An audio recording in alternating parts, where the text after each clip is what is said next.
Ambisi Indonesia memperbarui alutsista demi sejajar dengan kekuatan militer dunia. Kewibawaan sebuah negara salah satunya diukur dari kekuatan militernya. Tak cuma berbagai negara di dunia terus berlomba untuk memperkuat alat utama sistem persenjataannya, bukan untuk mengobarkan peperangan namun untuk menjaga kedaulatan bangsa dan negara dari gangguan internal dan eksternal.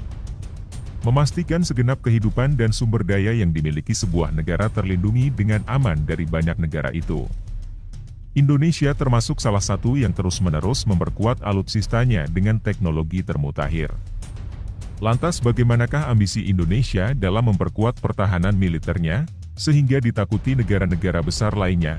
Setelah ini kita bahas satu persatu.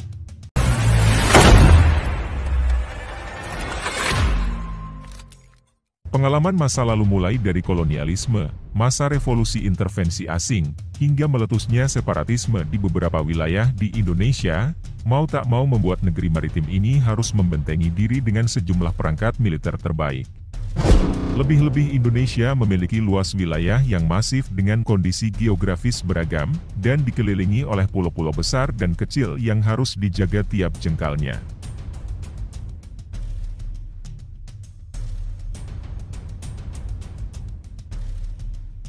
Karenanya tak lama usai kemerdekaan diproklamirkan Presiden Soekarno langsung menggebrak dengan memperkuat persenjataan 3 Matra Angkatan Bersenjata Republik Indonesia, ABRI, ini disebut Tentara Nasional Indonesia, hingga disegani di kawasan dan dunia.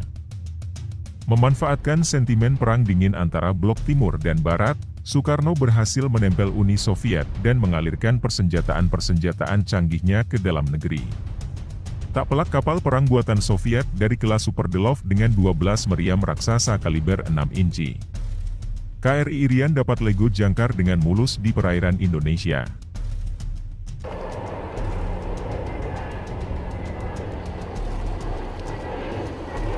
Tak hanya itu, Soekarno juga berhasil mendaratkan pesawat tempur canggih Soviet seperti pesawat pemburu supersonik MiG-21, MiG-15, MiG-17.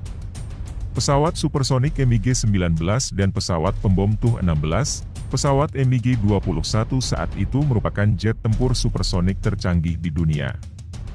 Bahkan lebih canggih dari pesawat Amerika pesawat supersonik F-104 dan F-5 Tiger. Sedangkan kepemilikan pesawat pembom strategis 16 memosisikan Indonesia sejajar dengan 3 negara lainnya yang juga memiliki pesawat pembohong yaitu Rusia, Amerika, dan Inggris. Angkatan Udara Indonesia pada 1960-an menjadi armada udara paling mematikan di dunia dengan kekuatan 100 armada pesawat. Kekuatan militer Indonesia era modern, kekuatan militer Indonesia yang telah dibangun Soekarno terus berlanjut hingga era modern. Pemanfaatan teknologi digital pesawat tanpa awak peluru kendali kemampuan siluman hingga artificial intelligence menjadi keunggulan baru dalam perangkat senjata teranyar tanpa upgrade teknologi senjata yang dimiliki. Sebuah bangsa hanya akan jadi perkakas usang dengan tingkat efektivitas rendah karenanya. Pemerintahan Joko Widodo menggencarkan rencana strategis pertahanan nasional yang disupervisi oleh Menteri Pertahanan Prabowo Subianto, untuk memodernisasi alutsista TNI. Anggaran jumbo pun disiapkan untuk upgrade teknologi ini pada 2022.